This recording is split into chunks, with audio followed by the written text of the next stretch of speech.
Akkam jirtu kabajamtoota daawwattoota keenyatiif dhaggeeffattoota keenyaa qophii gabaabaa tokko qabannee dhiyaanirra. Qophii gabaabaa har'aa kanaa kan wajjiniin mari'annu obbo Baqqalaa Garbaati. Egaa obbo Baqqalaa Garbaa wajjiniin dhimmoota gaggabaaboo lamarratti kan mari'annu. Inni jalqabaa filannoo Itoophiyaa ammas deemaa jira yookiin immoo dhufaa jiru kana ilaalchisee yaadni obbo Baqqalaa maali kan jedhu. Gama biraati immoo itti fayyadamiinsa yookiin itti fayyadamuu sooshaal miidiyaa yookiin miidiyaa hawaasaa keessatti waan mul'ataa jiru tibba kana keessattuu sooshaal miidiyaa keessatti hawaasaa keessatti bal'inaan waan mul'ataa jiranii obbo Baqqalaa Garbaa bifa gorsaanis haa ta'u bifa yaadatiin kan nu dhiyeessan ta'u. Egaa turtiin keenya turtii gabaabaadha. Obbo Baqqalaa Garbaa baga deebinee wal argineen jedhe. Galatoomii Dajuu waan na affeertee fi yeroo dheeraa booda irraa kana deebisee argadhe. Duraan dursee uummata keenya biyya keessa jiru, uummata Oromoo biyya keessa jiru, uummattoota biroos yeroo darbe gadda na mudateerraan kan ka'e na jajjabeessuudhaaf kan bilbiltanii ergaa naa geessanii waamtanii na dubbistanii achumaas immoo maatii koo bira dhaabbattanii geggeessaa mucaa koo irrattis warri argamtan namoota baay'ee akkasiin kana keessatti qooda fudhattan nan beekaa. Fayyaa ta'a galatoomaa isiniin jechuun barbaada. Keessumaa jaalawwan koo kaafaa keessa wajjiniin hojjechaa turree fi amma ona maatii koo wajjiniin jirtan bakka sanatti argamtanii maatii koo waan jajjabeessitaniif akkasumas immoo adda bilisummaa Oromoo hooggantoonni isaaniis miseensonni isaaniis bakka sanatti argamuu isaaniitiif baay'een gammadeetiin jira.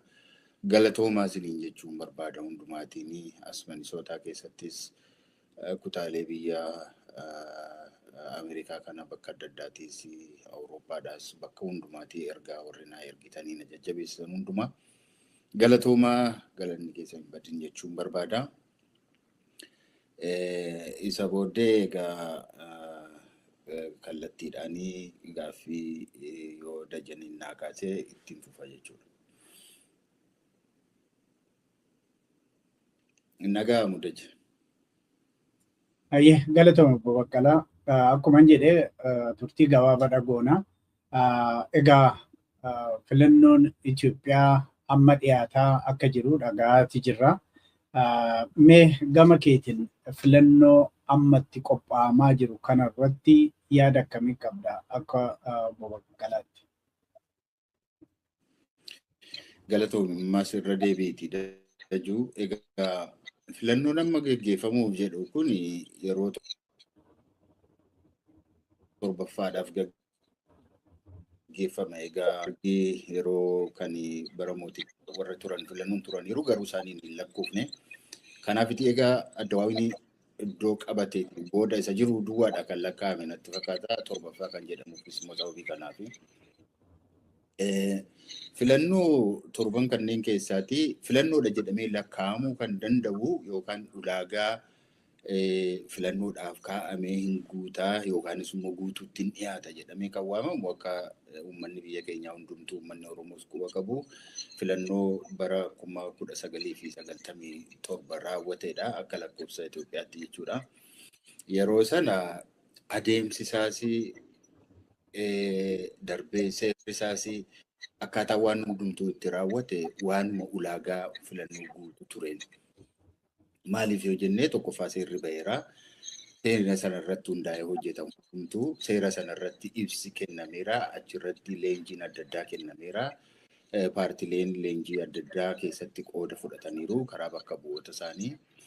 Kanaaf seera irra dhaabbatanii filannoon gaggeeffamutu ture jechuudha.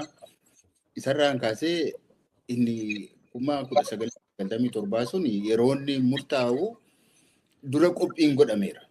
Haalli filannoo gaggeessuu nama dandeessisu biyya kana keessa jiraayii kan jedhamu ilaalamee hin danda'ama. Guyyaa akkasiitti jalqabame guyyaa kanatti kennama jedhamee ji'a caamsaa keessa murtaa'ee jechuudha. Saniin booda walga'iiwwan adda addaa, mareewwan adda addaa gaggeeffame waa'ee filannoo sanaa akkuma nama dubbadhe leenjiiwwan adda addaa, hubannoon adda addaa walii kennuun akkamittiin akka gaggeeffamu mareen guguddaatu gaggeeffamaa ture yeroo sana. Darbee bakka hundumaatti akka filannoon gaggeeffamu hundumaatti koreewwan filachiiftuu dhaabbatanii ture. Bakka buufata filannoo yookaan naannoo filannoo kan jedhamu jiru mircaa kililii yookaan konstituensii kan jedhamu 540 bakka sana hundumaatti koreewwan filannoo geggeessan raawwachiisan filatamanii turan. Kana keessatti paartileen keessaatii quba qabu. Yeroo filannoon kun geggeeffamu isaanis yaada irratti kennu, yaada isaanii irratti kennanii keessatti qooda fudhatanii abalufaa hin ta'u paartii kamiyyuu keessa hin jiranii jedhanii adeemsa isaa jalqabanii wal amanteedhaan akka jalqabuudhaaf yaalii godhameera jechuudha. Koreewwan kun egaa dhaabbataniin booda galmee filattootaatu gaggeeffame. Warri filatu eenyufaatu filata namni umuriin isaa kana guutuu fi bakka kana iddoo akkasii kana namni jiraate hundumtuu filadhaa'ee jedhamee duulli godhamee kanaaf galmeeffamaa jennaan hundumtuu hin galmeeffame jechuudha. Kanaatiif namni filachuu danda'u hundumtuu galmeeffamee filachuudhaaf mirga argatee jechuudha. Hin galmeeffamee kaardii fudhate jechuudha. Sana booda kaadhimamtoonni eenyufaatu achi keessatti qooda fudhachuu barbaadaa jedhanii waamichatu godhame, dhuunfaadhaan barbaadan qooda fudhadhaa jedhame, paartileen hundumtuu hin affeeramanii, paartileenis kaadhimamtoota isaanii dhiyeeffatanii, namoonni dhuunfaadhaan dhiyaatanis immoo dhuunfaadhaan of kaadhimanii galmeeffaman jechuudha. Isaan booda gara waajjira banachuutti deemame. Waajjira banatee paartiin hundumtuu aanaa barbaade keessatti humni isaa danda'u keessatti waajjira banatee nama bakka buufatee sagantaa siyaasaa isaa barsiifachuu jalqabee jechuudha. Waajjiraaleen eega banameen booddee galmeen uummataaf immoo banaa ta'e. Keenyaatiif namni biraan dhufee iddoo kana keessatti namni iddoo sanatti hin beekamne dhalataa iddoo sanaa hin taane iddoo sana namni hin jiraanne dhufee yoo keessatti galmeeffameera yoo ta'e nama hundumaatiif ifa ta'ee namichi kun eessaa dhufe abalu kun eessaa dhufe eenyu jedhame gandi isaa eessa manni isaa eessa jedhame galmeen ifa ta'eetu galmeen nama galmeeffamee hundumtuu ifa ta'e jechuudha gara 2 oliitiif. Sanaan booda duulli filannoo itti fufe. Paartiin namni dhuunfaa na filadhaa jedhee kanaafan deema kaayyoon koo kana yoo na filattan kanan isin gargaara kanan godha rakkoo kanan hiika akka kanaattiin deemaa akka kanaattiin isin bulchuuf deemaa yoo carraa naa kennitan jedhee hundumtuu gara duula na filadhaatti seene jechuudha. Duula na filadhaa kana keessatti waan nama dhibu keessaati miidiyaa irratti illee falmii guddaatu gaggeeffamaa ture. Falmii kana keessatti laayivii darbaa ture. Yeroo wal falmaa turanii achuma dhaabbatanii kan guutummaa biyyattii keessatti kan tamsaasa'u miidiyaan afaan hundumaatiin afaanota yeroo sana hojiirra oola miidiyaa irratti oolaa turaniitiin tamsaasaa ture jechuudha. Kanaaf uummanni carraa guddaa argate yeroo sana. Maaliif eenyu maal akka ta'e eenyu paartiin ni qabu kaadhimamtoota jajjaboo akka qabu yaada uummataaf ta'u eenyu akka qabu. Garaagarummaan paartii isa tokkorraa immoo adda akkamittiin akka inni ta'e kana hundumaa namni argachuudhaaf irraa hubachuudhaaf carraa argate jechuudha. Kanaaf adeemsi isaa haa ta'u haa xinnaatu haa guddatu kan nama amansiisu ture jechuudha. Gara dhumaarratti immoo taajjabdoota.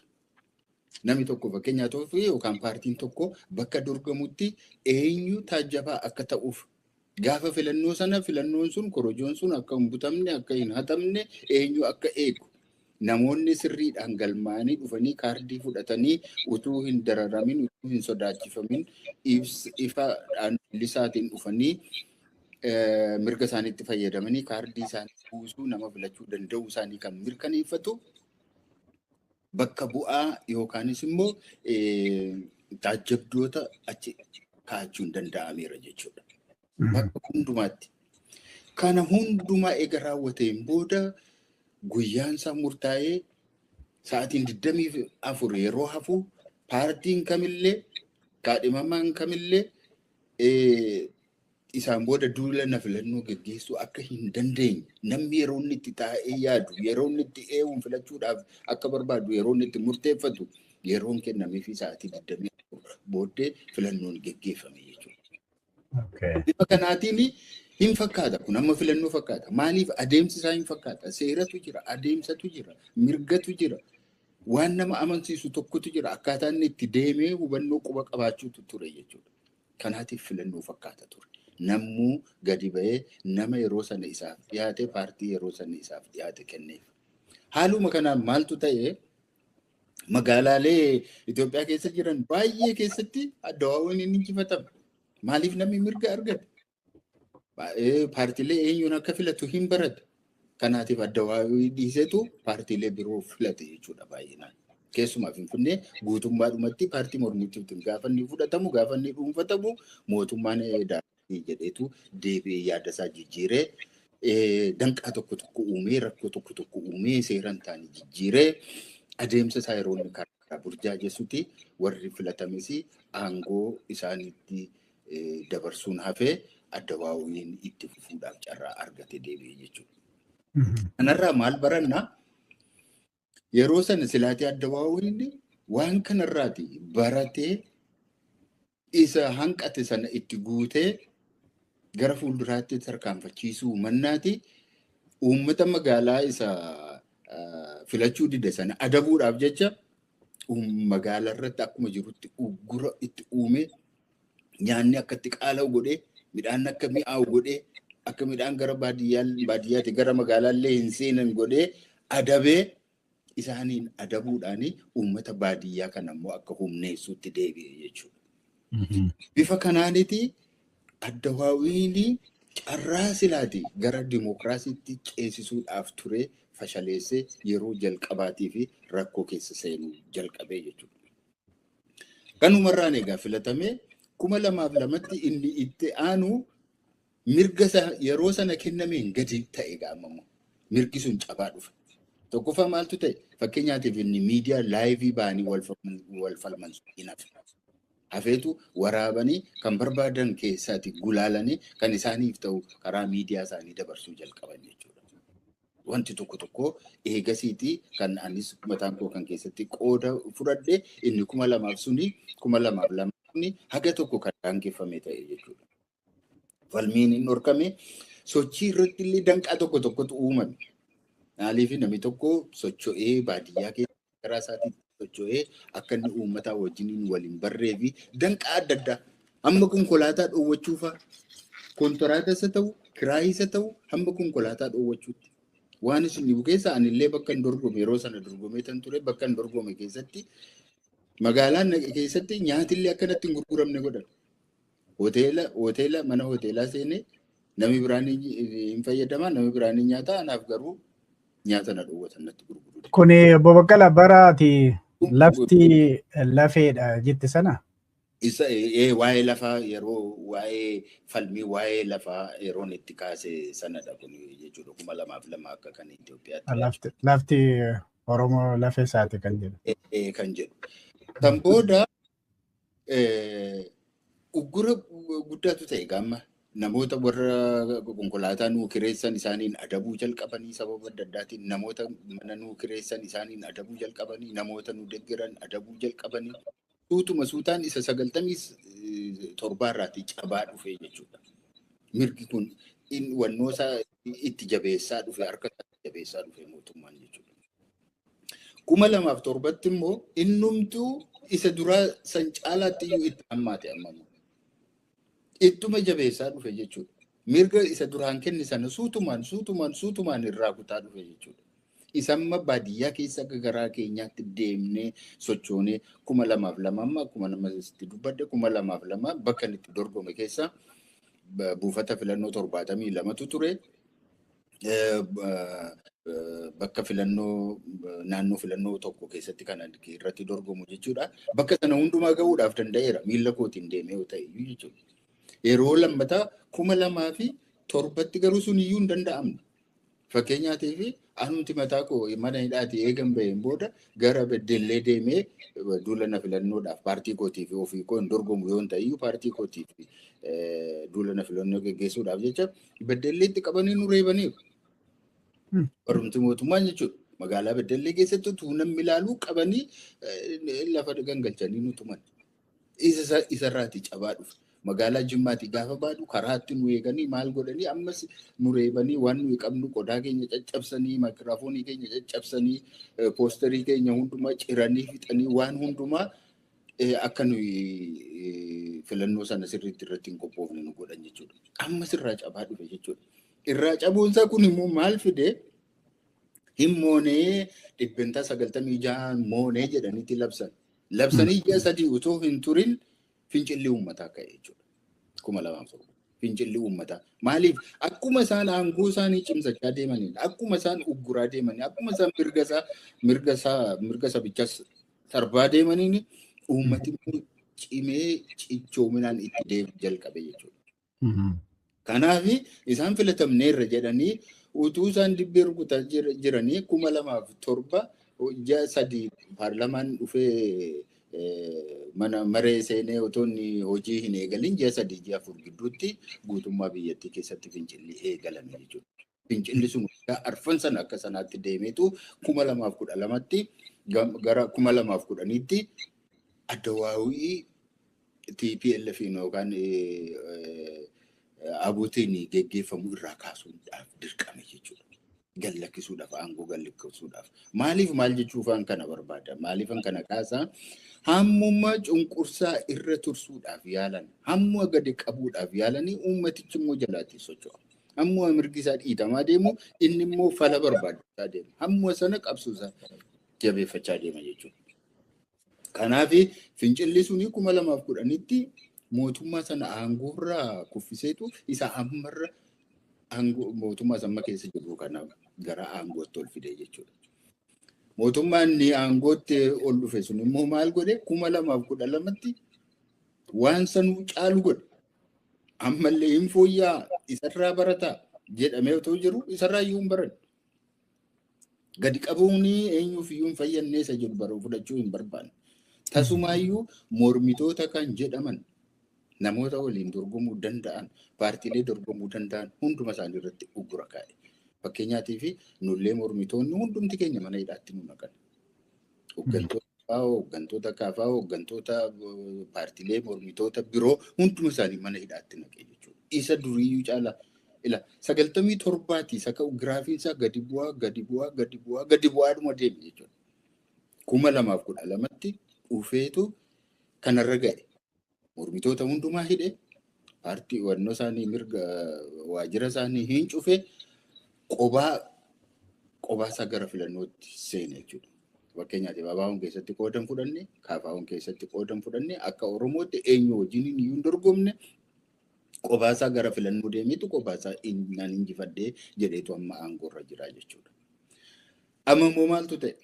Isa dhumaa kana immoo adeemsi keessa deemame sun hundumtuu hin hafe amma immoo tokkoffaa seerris hin jiru, galmaa'eera moo hin galmoofne namni jedhu hin jiru, nagaan hin jiru, mormitoonni keessa hin jirani, waajjiraalee banaan hin jirani, akkanumatti qofaadhuma isaa keessatti qooda fudhataa jira.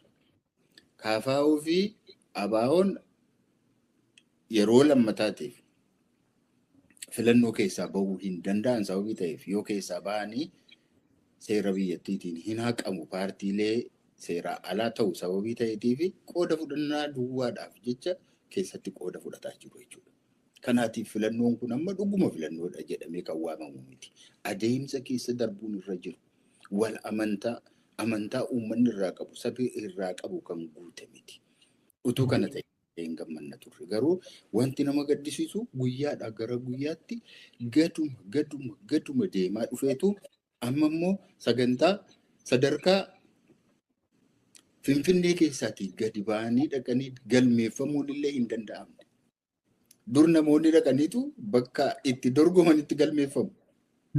Amma sunuu hin danda'amne. Dhaqanii hundumtuu Finfinnee taa'ee galmaa. Inni Gojjameen taa'us, inni Gujii jirus, inni Dambidolloo jiru, inni Gambeela jiru, Inni Gondar hin jiru asuma Finfinnee keessa taa'eetu dorgoma jechuudha. Asuma taa'ee galmaa jechuudha. Kun maalinni seenterii iddoo tokkitti duwwaa magaalaa tokkitti keessa taa'eetu guutummaa biyyaa bulchaa guutummaa biyyaa bitaa jedha. Uummatni kun waa'ee maaliif akka isaan deeman eenyu akka isaan ta'an beekan. Amma KFO fi ABO fa'aa yoo fudhanne KFO'n baadiyyaa keessatti guutummaadhumatti Oromiyaa keessatti hin dorgomne nama tokko iyyuu hin dhiyeeffanne Finfinnee keessatti nama 6 nama 7 dhiyeeffatee jira. Akka seera ala akka hin taane qofaaf jechuudha. Isas immoo moo'eetan paarlaamaa seeneetan seeran jijjiiraa yookaan kana godhaa otoo hin taane seera jalaa bahuudhaa fi sarvaayivaaliidhaaf jedhee kan inni godhe jechuudha. ABO'nis immoo amma tokko keessatti qooda fudhachaa jira. Sababiin isaas immoo kanarraatii waan adda ta'e miti. Alaabaamti ABO alaabaadhumti Oromoo Finfinnee keessa ol ka'ee waggaa arfan shan kana dagatamee ture achi keessatti ol ba'ee mirmirfamuun faayyuu wanti tokkodha. Kuniyyuu adeemsa tokkodha. Kuniyyuu nama yaadachiisa. Kuniyyuu jiraachuu keenya agarsiisa jechuudhaaf keessatti waan qooda fudhachaa jiran natti fakkaata. Ajandaan Oromoo ammayyuu hin duune ammayyuu jira jechuudhaaf kan keessatti qooda fudhatamaa jiru natti fakkaata malee kana keessatti filatamneetu jijjiirama tokko finnaa saba keenyaaf wayii tokko goonaa faayidaa tokko qabaa jedhamee waan itti deemamaa jiru natti hin fakkaatu. Haa ta'u yoo keessatti qooda fudhannaan isaanii gaariidha jedheetii yaadaan. Egaa maal dhumarratti maal fidaa garamitti deemsisa ree kuni yoo jenne ammallee fincila isa kaleessaa sana kan jirutti deemsisa. Maaliif akkuma amma dubbanne warrumti dhaqanii dorgoman illee ABO'n famma dhaqanii warri bakka adda addaatti Finfinneedha ala warri dorgoman adeemsa kana keessaa nama eenyu fa'aa akka achi jiran illee hin beekan. Maaliif qaamaan achi dhaqanii hin beekan isaan namni isaan hin dabalu. Lamaffaa taajjabdoota yoo achi akka itti kaawwatan hin qaban. Taajjabduu yoo eenyuun beekuuti eenyuun kaawwatu. Namni utuu uummatatti dhiyaate uummata keessattuu jiraate eenyu akka ta'e adda baafatee eenyu akka immoo bakka bu'uu akka inni danda'u murteeffatee nama cimaa nama kaayyoo isaa wajjin deemu kaawwata ture. Kun hundumtuu hin danda'amne. Kanaaf fakkeessaa ofirraa baasaa filannoon gaggeeffameera jechuudhumaaf kan gaggeeffamaa jiru natti fakkaata. Kanaaf gara fuulduraatti nagaa ishee naannoo jirtu kana isheedhumatti cichanii qabatanii yoo hafan irraan kan hafe waan gara biraa jijjiirama addaa fidas jedhee yaadu keessatti qooda fudhannaan isaas waan fayyadu tokkollee jira natti fakkaatudha jedhe. Mee obbo Baqqalaa yeroo waggaa 5 isa darbe irratti lakki amma filannoof qophii mitii jedhaniiti waa jijjiiranii heera jijjiiranii filannoon sun akka darbu godha. Garuu amma haala amma himtu kana keessatti uummanni amma hin qophoofne nageenyi akka hin jirre kana keessatti maaliif filannootti mootummaan ciche jettee yaadda? Mootummaan egaa tokkoffaa heera eegaan jira jechuu barbaada. Seeraan bulaa jira jechuu barbaada. Ani mootummaa uummataan filatameedha jechuu barbaada. Addunyaa birattis immoo akka kanatti of dhiyeessuu barbaada. Yoo uummata biratti ta'uu baates immoo akka kanatti immoo of gowwoomsuu barbaada. Uummatatu na filatee filannoodhaan inni irra jira malee ani abbaa humnaa miti, ani abbaa irree miti, ani mootummaa uummataati, uummataan filatameedha jechuu barbaada. Ishee sana duwwaa seera qabeessummaa sana duwwaadha kan inni barbaadu amma. Yoo xinnaate filannoon gaggeeffameera kan jedhu maqaasaa duwwaa. Amma yeroo kana durii yeroo 1997 yeroo 2002 yeroo warra filannoo fakkaatu sana yeroo ture taajjabdoonni biyya alaatii kunoo biyya Ameerikaatii Awurooppaatii biyya adda addaatii ni ergu turan. Amma taajjabdoon tokkos hin jiru, homtuus hin jiru, namni filannoo gaggeeffamaa jira jettee yaadaa jirus jiru. Inni biyya keessas filannoo gaggeessuuf hin jira kan jedhu hin jiru. Inni biyya alaas immoo Itoophiyaa keessatti filannootu gaggeeffamaadha. Inni taajjabnaa dimookiraasiin akka lalisuudhaa fi akka jabaatuuf bira dhaabbannaa kan jedhu hin jiru. Amma ofuma isaanii ofitti haasa'aa jiru. Ofumatti dubbatanii ofuma amansiisaniitu seera qabaa jechuudhumaaf kan isaan itti deeman natti fakkaata. Mee obbo Baqqalaa paartiin kee durii KFO'n Nama xiqqoodha kan dhiyeesse. Abaa'uunis hirmaannaadhaaf jetteerte lachuu. Abaa'uun garuu xinnoo uummata bal'aa nama hedduu dhiyeesse. Carraa argatanitti namoota dhiyeessuudhaanii carraa argatanitti miidiyaattis dhiyaatanii rakkoodhuma biyya sana jiru keessattuu rakkoo Oromoo ibsuutu irra gaarii ture. Waan Oromoon barbaadus ibsuutu irra gaarii ture kan jedhan jiru. Maalli? Yaa filannootti dhiyaachuun isaanii yoomaa rakkoo Oromoo jiru amma biyya keessa jiru baay'ee beeksisuudhaa fi carraa baay'ee kenneef isa jedhu waan amantaa akkasii illee hin qabu. Maaliif har'a miidiyaan guutuudha, miidiyaaleen adda addaa hedduutu jira. Rakkoo uummata kanaa bakka itti ibsan hedduutu jira, barreeffamatu jira, walga'iilee adda addaa, dhaabbilee adda addaatiin karaa adda addaa hojjechuun ni jira. Kan sun hundumtuu numa danda'ama. Miidiyaan amma isa kan mootummaa duwwaadha. Inni kan mootummaa immoo nama meeqatu ilaala? Warra mootummaa duwwaatu ilaala. Rakkoo uummataa beeksisuu isa jedhu immoo uummatichi silumaa'uu keessa jira rakkoo sana. Argaa iyyuu jira, gidiraa sana fudhachaa jira, baachaa jira, du'aa jira, hidhamaa jira, beela'aa jira, buqqa'aa jira, dararamaa jira. Gartuu maafiyaatiin mana isaa keessatti tumamaa jira. Maatii biratti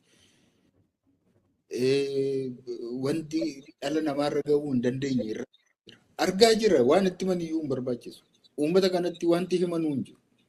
Waan humti maniyyuu hin jiru. Inni addunyaarraa immoo nami waa'ee uummata kanaa dhimma qabu maal faatu jira. Addunyaa dhumtiyyuu sirnichi baay'ee jijjiirameera. Har'a waa'ee namaatiif namni dhimma qabu, waa'ee mirga namaatiif namni dhimma qabu iyyuu hin jiru. Mootummaan dhimma qabu iyyuu hin jiru. Dhaabni dhimma qabu iyyuu hin jiru sababii kanaati. Kanaaf keessatti qooda fudhannaan gaariidha. Ofii isaanii paartii isaanii tursuudhaa fi kuniyyuu mala tokkodha. Yoo kana ta'uudhaa baate seeraa ala jedhamanii warri biyya keessa jiranis mana hidhaatti deebi'uutu jira, dararama hedduutu jira. Paartiin sunis immoo paartiin rakkoo meeqaan as ga'an kun isaanis immoo haqamuutu jira. Deebi'anii kana argachuu dadhabuutu jira. Carraa kana yoo argachuu dadhabuutu jira. Kanaatiif akkuma paartiitti itti fufiinsa argachuudhaaf iyyuu kana keessatti qooda fudhachuun isaanii gaari. Uummata akkuma nama jedhe immoo uummata Finfinnee fakkeenyaatiif Oromummaan du'eera kana booddee gatii hin qabu warra jedhanii yaadaniif immoo lakkii jirra ammallee jirra jechuudhaaf alaabaan sun ammayyuu lubbuu kan qabu ammayyuu kan hin duune gara fuulduraattis kan itti fufiinsa kan qabu ta'uusaa agarsiisuudhaaf kuni carraa tokkodha jedheetii yaada. Kanaaf keessatti qooda fudhachuun isaanii namni tokkos haa ta'u namni lama keessatti qooda fudhachuun gaariidha garuu jijjiirama fida jechuudhaaf immoo hin danda'amu. Mee gabaabsituman gaafittaan gaafadha obbo Baqqala yeroo at least 97 yeroo jette sana laayivii faa dabarsaa turani miidiyaan kan mootummaa laayivii dabarsaa turan. Amma laayivii hin argitu sunumaa komii tokko argaa. Tarii maaliif laayivii dabarsuu akka dhiisaniif komii ka'aa jiru quba qabaatte waan nutti himtu jira. Kana gaafii gabaabsitee naa deebisuu dandeessaa. Obbo Baqqalaa baay'een keenya yeroo ati hidhamtellee gaaffii lafaati kaafte sana kaafna. Lafti kiyya lafee keenya. Wanti suni deebi'uun dhiisuun isaa sun hammam sitti dhaga'amaa keessa darbanii immoo yeroo ammaa Finfinneen kan Oromoo miti yeroo jedhan yeroo dhageessu akkamitti ilaalte maal sitti dhaga'ama? Egaa mootummaan waa'een lafaa yeroo hundumaa seentarii poolitikaati. Risoorsiin biyya kana keessa jirus immoo lafumadha. Kan har'a kan biyya tolchaa jirus kan biyya balleessaa jirus lafumadha. Kan ittiin nama goomsanis lafadha. Akkuma yeroo 2002 sana kaase lafti gar tokkoon risoorsii qabeenya haa ta'uyyuu malee immoo diina keenyadha. Kan ittiin dhugaa dhossan, kan ittiin haqa balleessan, kan ittiin nama barate afaan qabsiisan, kan ittiin beekaa keenya calluma jechisiisan garaadhaan kan ittiin bitan lafa keenyadha. Namni har'a wacu warri sooshaal miidiyaa irraa har'a wacu kun inni mootummaa jaju kun inni faarsee bulaa jedhamu kun Kun hundumtuu achirraa nyaata. Lafa keenyadha kan diina nutti horu. Deebisee kan nutti horu. Namoonni har'a akkuma gaafa sana dubbadde halkan tokkotti ka'anii gara samiitti maallaqa arganii hin beekne, duroomina arganii hin beekne, sooruma arganii hin beekne, al tokkichatti awwaara keessaa ka'anii warri samiitti ol sokkan warri uummatillee taarikee baaciruu yookaanis immoo seenaa koo gabaabaadha jedhanii maaliif eessaa kana horii fidde, horii kana eessaa fidde, maallaqa kana eessaa fidde, kana hundumaa eessaa fidde jedhanii yoo gaafataman kana godhee, kana hojjedhee, bara kana hojjedhee, gibira hamma kana kaffalee, kanarraatii hamma kana qusadhee akka kanatti hin dadhabee fide jechuun danda'an. Nama har'a lafa hin beekamnetu bor ka'ee biliyoonara ta'a. Nama har'a waan nyaatu hin qabne uffata ofirra buusu hin qabnetu bor nama wuskiidhaan mataa miiccatu argina. Nama wuskiidhaan harka dhiqatu argina. Kun hundumtuu maal keessaa dhufe yoo jedhan lafa keenyadha. Lafa isa ijoolleen keenyatti dhumanii, lafa isa ijoolleen keenyatti dararamanii, lafa isa nuyi mana hidhaatti itti dabarsineedha. Lafti keenya, lafee keenya, lafee abbootii keenyaatu kana jala jira.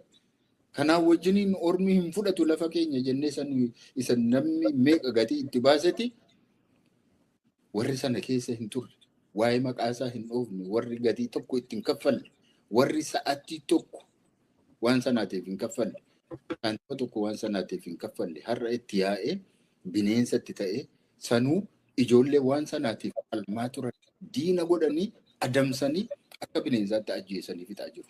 Maafiyaa kun warri 120 warri jedhaman. Ijoollee warri har'a du'aa jiran sun, warri dararamaa jiran sun, warri mana hidhaatti higutii itti qabanii gartukkootiin meeshaa itti qabanii inni tokko immoo dhaabatee gara jabina hamma sanaatiin dhidhiitu lafatti dhidhiitu sun.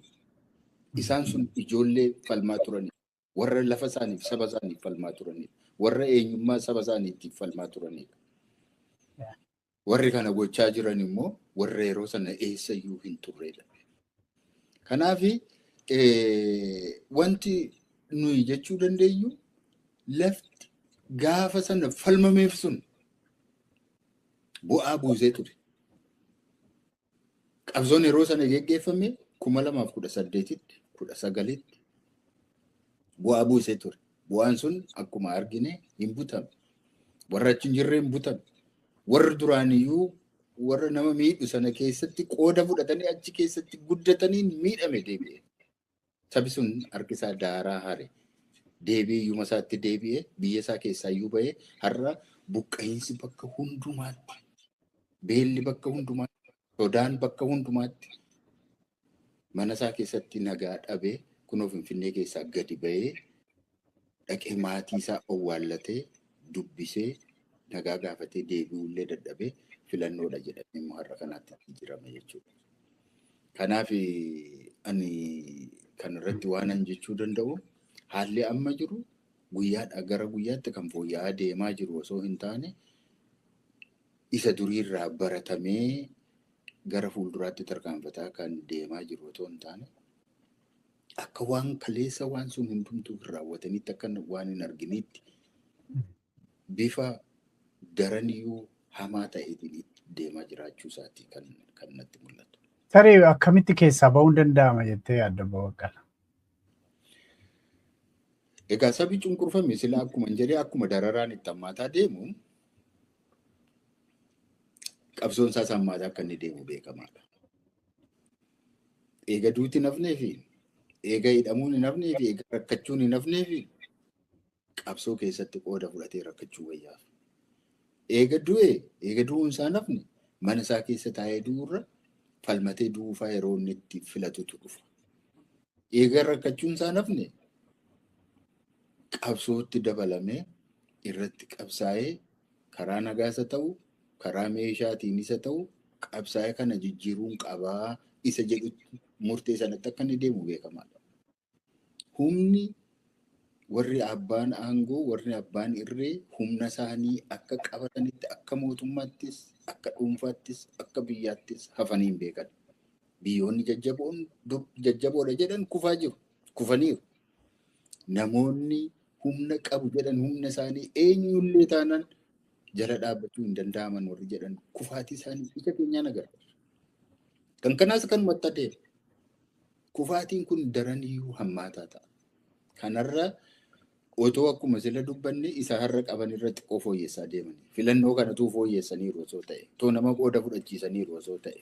Jalqaba isaatii jalqabee otoo hirmaachisaniiru osoo ta'e. Osoo paartilee kana nu godhaniiru otoo ta'e. Nagaa biyya keessatti buusaniiru otoo ta'e. Nagaadhaan uummanni keessa sosocho'ee hamma tokko otoo keessatti qooda fudhateera otoo ta'e sadarkaa amma jiru hin geenyu. Kanaatiif dhumarratti garamitti adeemaa hiiki isaa maalii yoo jenne hiiki isaa ammallee filannoon kun hiika fida jedhee yaadu. Inni 2007 ji'a 3 gidduutti aangoo qabatanii ji'a 3 gidduutti filatamanii ji'a 3 gidduutti deebisee akkuma fincila kaase kana booddees fincilli gara biraan numa ka'a. Ani kanumatu natti mul'ata. Woolee haa buluyyuu malee fincilli sadarkaa tokkorra yeroo gahu numa ka'a. Yeroo gamuuf numa ka'a. Kana gaaf tokkos dubbadheeraa adurree cinqitee dhaqxee wannoo tokko keessa golee tokko keessa hin galchinidha. Don't corner irraa a cat.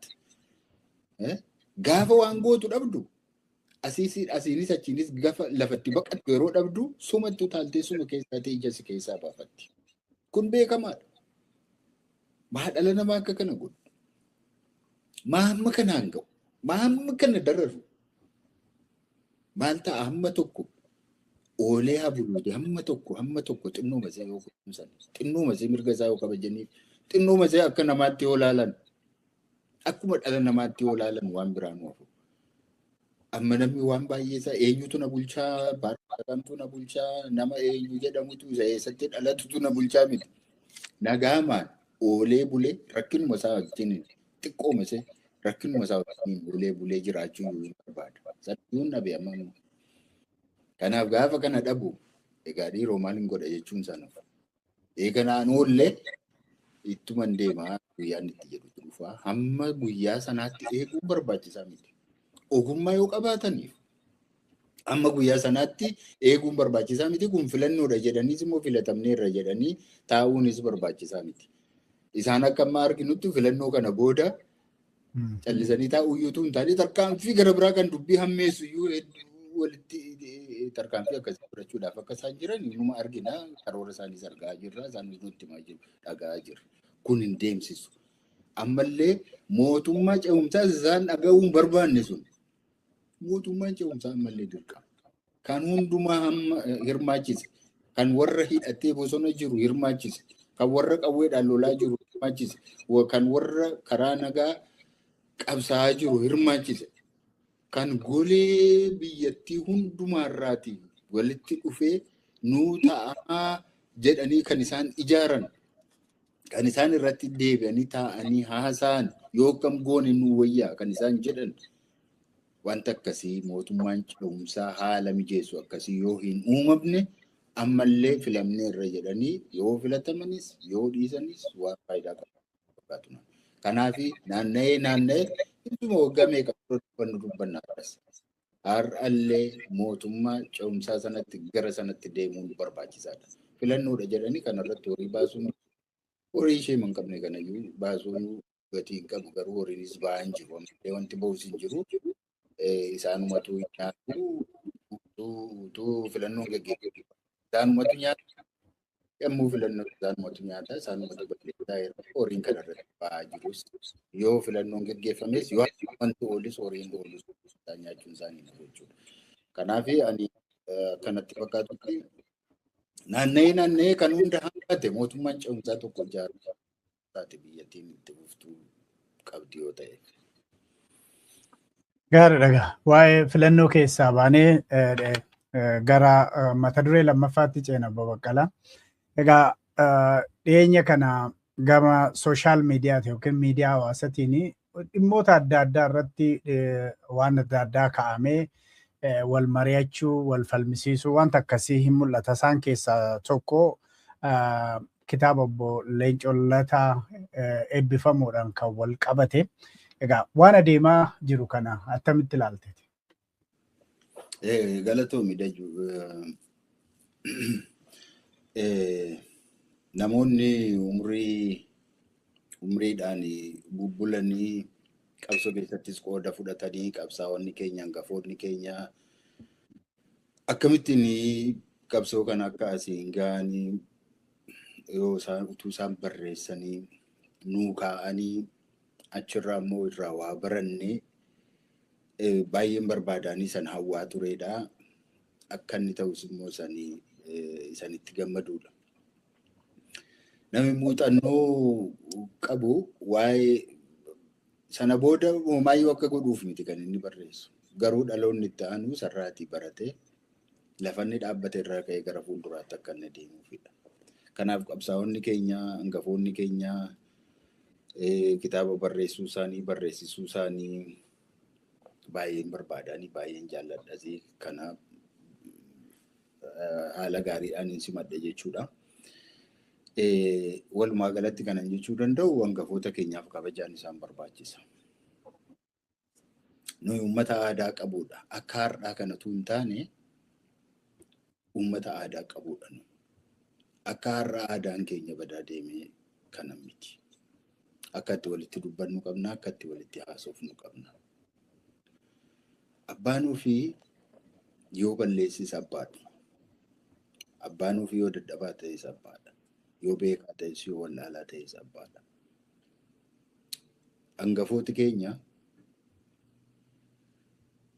maal isa ta'an maal hangafoota keenyadha. Hambaa keenyadha isaan. Abbaa keenyadha. Namni abbaa isaa abbaa koo miti jedhee ganuu hin danda'u. Hin dandeenyu kana gochuu hin dandeenyu. Yoo nuyi gochuu dandeenye iyyuu kun uumama wanta danda'amu miti. Kanaaf kitaaba Obbo Leencoo fa'aa barreessan yookaan waa'ee isaanii barreeffame hin argine ani hin dubbifne. Garuu waa'ee isaa waan barreeffamu nan arga. Waan deemaa jiru immoo nan arga jechuudha. Ani baay'een gadda yeroo tokko wanta tokko yeroo hin ilaalu. Abaluu ajjeesee, abaluun ajjeesisee, abaluu kana godhee maal godheessa jedhan.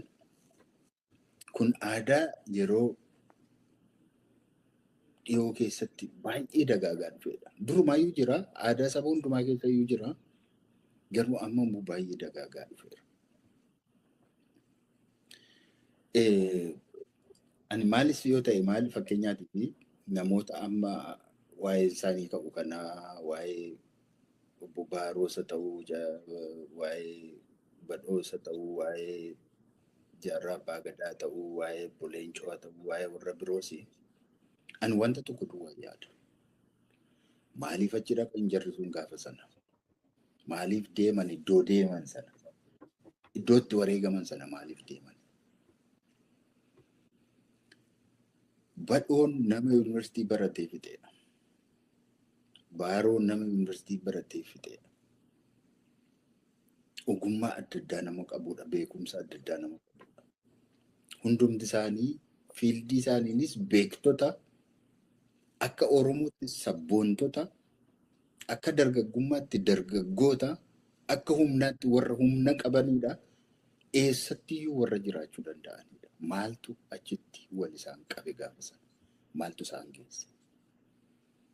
Badhoon maal barbaacha dhaqe achi?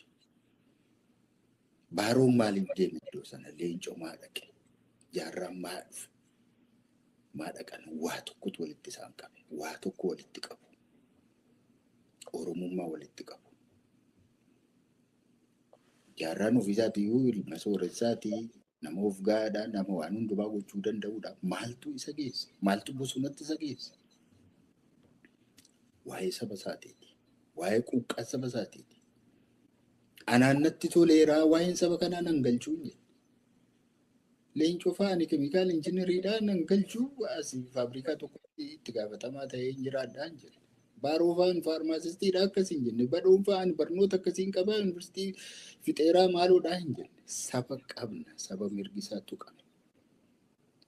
Saba eenyummaan isaa dhiitametu jira, saba saamamaa jirutu jira, saba akka sabaatti hin ilaalamin jirutu jira.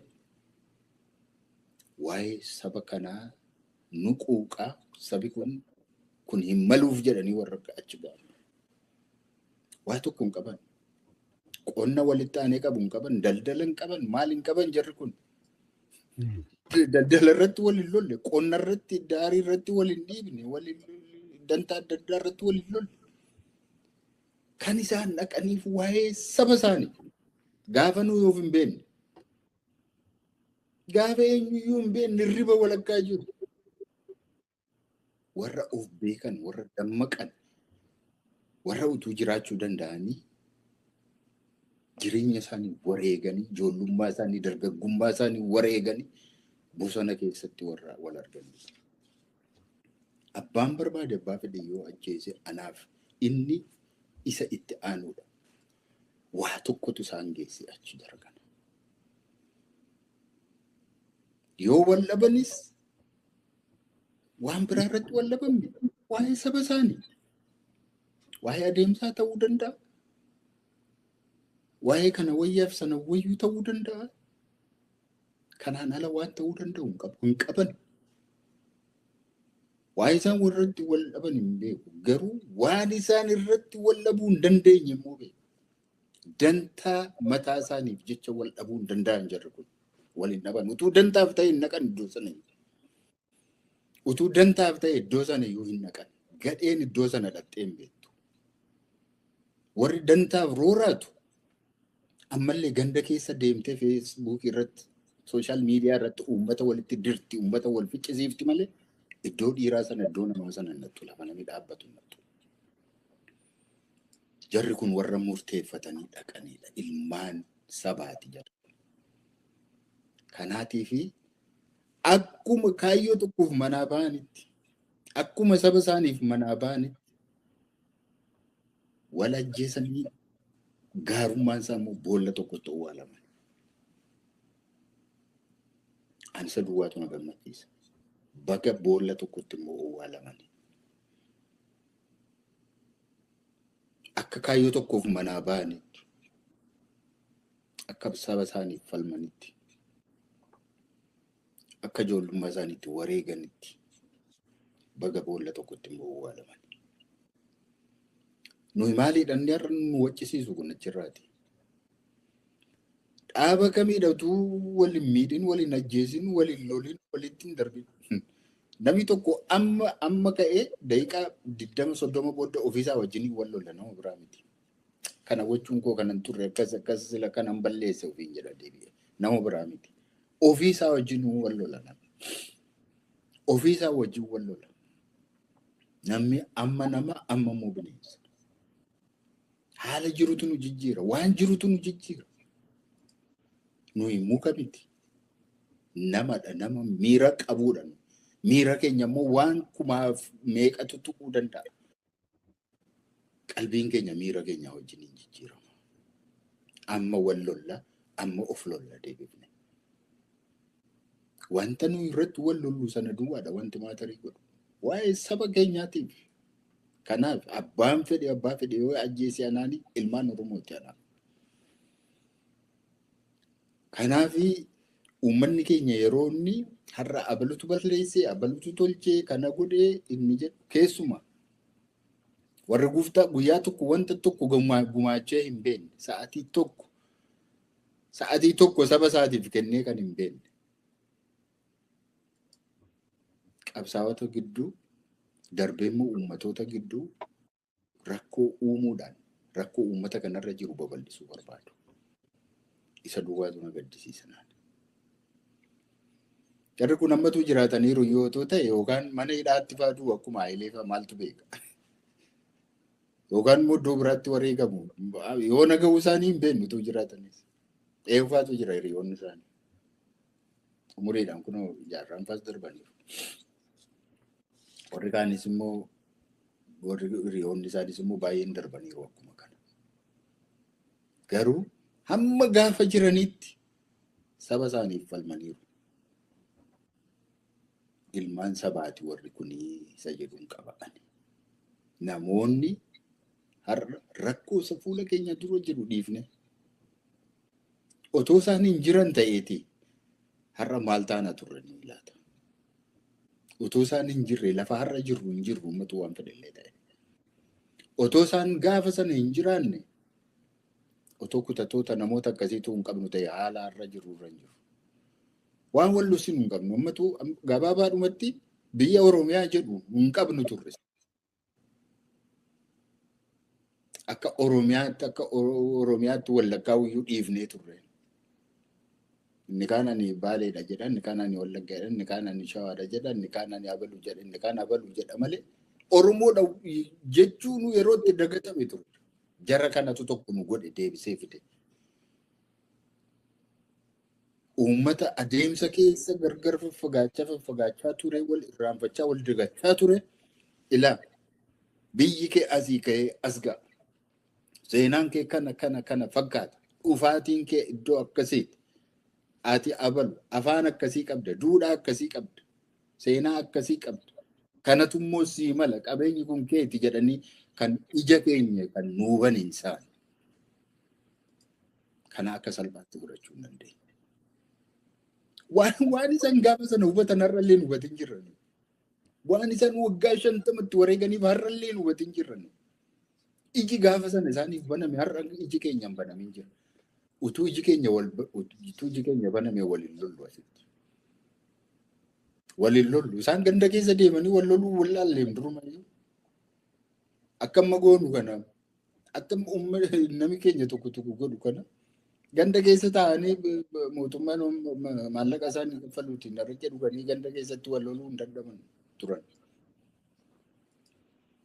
Kana hundumarra darbaniiti iji isaanii waan banameefiti dhaqanii kana hojjetanii jechuudha. Kanaatii fi hundumti isaanii kabaja qabu. Namni guyyaa tokko saba kanaaf gatii kaffale hundumtu kabaja qabaana biratti. Dhaaba kam keessallee haa jiraatu. Kaleessa maaliis haa ta'u. Maaliis haa ta'u. Namni saba isaatiif jecha dadhabe kun immoo bara har'aa kanarra teenye waan waggaa 50 waan waggaa 40 durii har'a jajii gochuu hin dandeenye.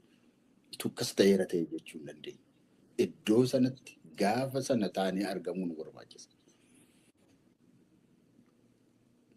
Gaafa sana akka sanatti yaaduudha kan nurra jiru. Har'a akka har'aatti taa'anii yaaduun salphaadha nama tokkoof. Garuu dhugaasaa yeroo ilaalanii baay'ee nama gaddisiisa. Hangafoota keenya bifa kanaatiin waliin geggeessinu aadaa keenya miti. Wal kabajuun barbaachisaa abbaan keenya abbaadha. Maalillee yoo ta'an abbootiin keenya abbaadha. Warri dhaaba hundumaa keessa warri turan, warri walii isaaniitti kaleessa wal dhaban illee abbaadha. Nuuf abbaadha. Maaliif wal dhaban? Waa'ee keenyaaf wal dhaban. Adeemsa irratti wal dhaban. Hoogganaan Oromoo tokkollee ormaaf Oromootti badee ormaaf haa ta'u jedhee yaadee hin beeku sekondii tokkooti. Fi yaaduu danda'ees yaaduu akka. Oromoon tokko Oromootti badee ormaaf haa ta'u jedhee warra amma aangoorra jiran illee yoo ta'an akkasittiin jechuu hin danda'u. Guyyaa tokko jedhees hin beeku. Saba gara biraa gammachiisuuf saba gara biraa ol kaasuudhaaf Oromoo xiqqeessuu jedhee yaadu. Kana wayyaa laata jedhanii yaadu jedhee yaada. Kanaaf akka kanaatti hin fudhadhu. Nama wanta tokko wanti qoshee kaffale saba kootiif gatii guddaan kennaafan. Kabaja guddaan qabu hunduma isaaniitiif. Warra dirree irratti wareegames, warra mana hidhaatti wareegames, warra eegasiitti dhufanii nama isaan tajaajilu dhabee bakka hundaatti dhumes, warra har'a biyya ormaa keessa utuu hin fuudhin, utuu maatiin godhatin, utuu mana hin godhatin, utuu qabeenya hin godhatin dararama meeqa keessa akka jiran beektu? Jaarsoliin keenya namni meeqa? Namni meeqa akka jiru beektu amma? Isaan abbootii keenya warra gatii nuu kaffalanidha. Warra abbaa garaa akka keenyaa miti. Warra utaalee wal ciniinu miti. Warra utaalee wal nyaatu miti. Waan kaleessa keessa turan har'allee abalutu kana na godhe jechuun barbaadan. Sana hundumaa baadhatanii taa'u. Uummanni ulfina qabu akkasi. Uummanni aadaa qabu akkasi. Kanaaf nullee yoo rakkoolee qabaanne gadi baanii amma kana walitti haasofnu jedhee yaadne. Kuni dhugaamatti kufaatii duudhaa keenya agarsiisa. dammaqina keenya, sabboonummaan keenya du'aa deemuu sana agarsiisa. Warri Oromoon akka inni diigamu barbaadan nurratti aangoo argachaa, nurratti olaantummaa argachaa, siyaasni isaanii, ololli isaanii nu keessatti hojjechaa akka nutti mul'atan. Silumaa nu qoqqooduu barbaadu. Silumaayyuu addaan nu baasuu barbaadu. Nama akkana ta'uuf yeroo argan immoo attamaa gammadan. Nama obboleessa isaa hamatu, nama abbaa isaa hamatu, nama abbaa isaa jibbu, jibbaan amma kana irratti dubbatu yeroo argan kana caalaa maaltu gammachiisa? Maaltu isaan gammachiisa kana caalaa? Kanaafi miidiyaan, sooshaal miidiyaan itti fayyadamnu kun ogummaadhaan itti fayyadamuu nu barbaachisa. Waan gaariif fayyadamuu nu barbaachisa. Waan guddinaatiif, waan fooyya'insa qabuuf itti fayyadamuu nu barbaachisa. Harka keenya sababii jiruutii fi yeroo keenya fudhannee hamlee walii cabsuudhaaf, tokkummaa walii diiguudhaaf, walitti bu'uudhaaf, humna wal dhowwuudhaaf, wal salphisuudhaaf kanarra ooluu hin qabu. Kanaaf obbolottan koo warri kanarratti bobbaane haa dhaabnu. Nu ga'a. Warri du'anis numaaf jecha wareegaman. Namni bara baraan hin jiraatu numa darba. Nus warri har'a teenyee dubbannu, warri har'a teenyee barreessinu sunuma dabarra hundumti keenya.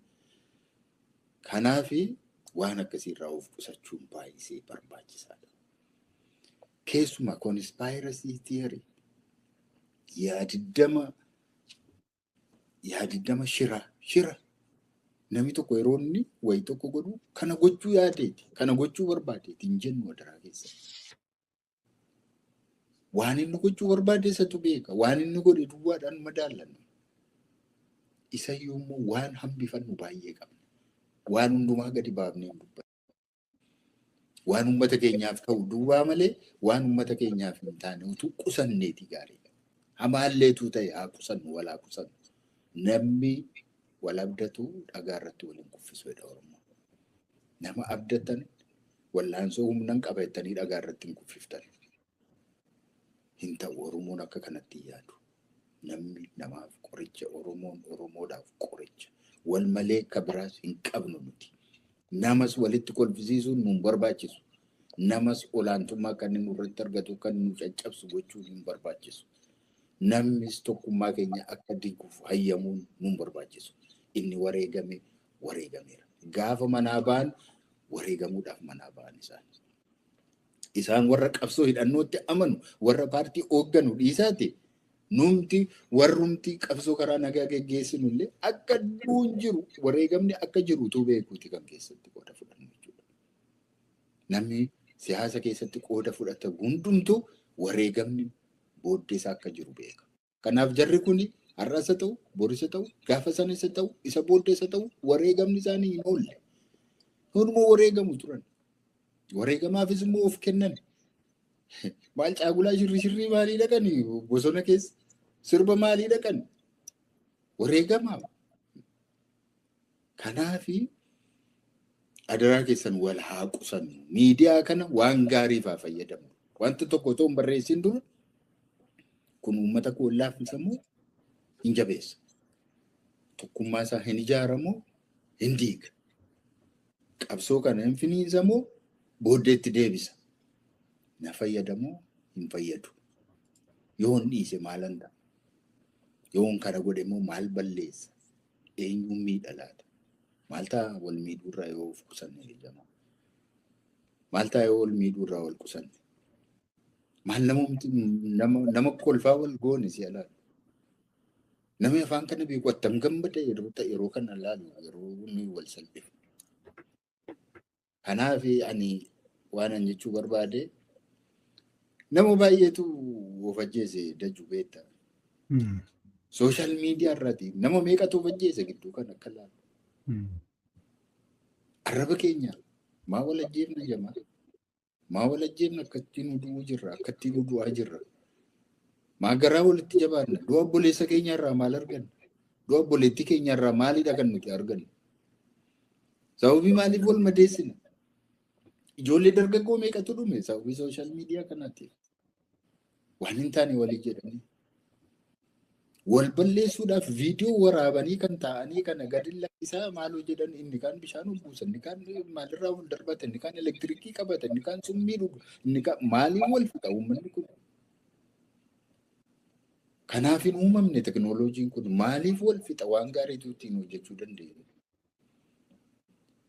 Kana keessaa immoo viiktimiin akka saba keenyaa waan jiru baay'ee miidhamne. Kanaaf ani obboloota kootiif kanan dhaamu warra dargaggootaafis kanan dhaamu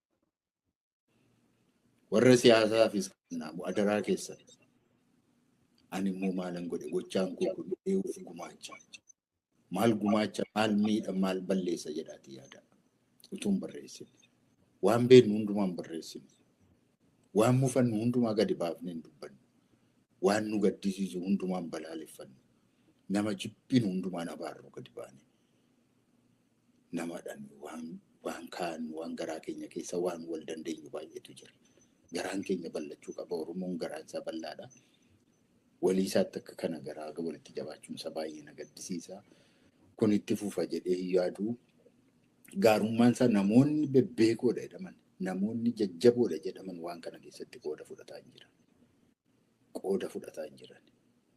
Waaqayyo isaan eebbisu dhugaa. Of qusadhaa akkuma kana. Hamaa irraati of qusadhaa. Laphee keessanis harka keessanis hamaa irraati qusadhaa jechuun man barbaada. Fayyaa ta'e jechuudha. Obbo Baqqalaa fayyaa ta'e gorsa cimaadha kan dabarsite. Egaa gorsi kee lapheetti nu haa qabatu hin jedhaa waan dhuftee ergaa bareeda nu dabarsiteef hedduu galatoomaa. Fayyaa ta'e waan carraa kana naa kenniteef jechuudha Waaqayyo si haa eebbisu. Ayya galatoomii egaa kabajamtoota daawwattoota keenyatiif dhaggeeffattoota keenya filannoo torbaffaadha jedhamee kan Itoophiyaa fi akkaataa fayyadama miidiyaa hawaasaa irratti yaada obbo Baqqalaa Garbaa kennee egaa kanarraa kanumaan raawwanna.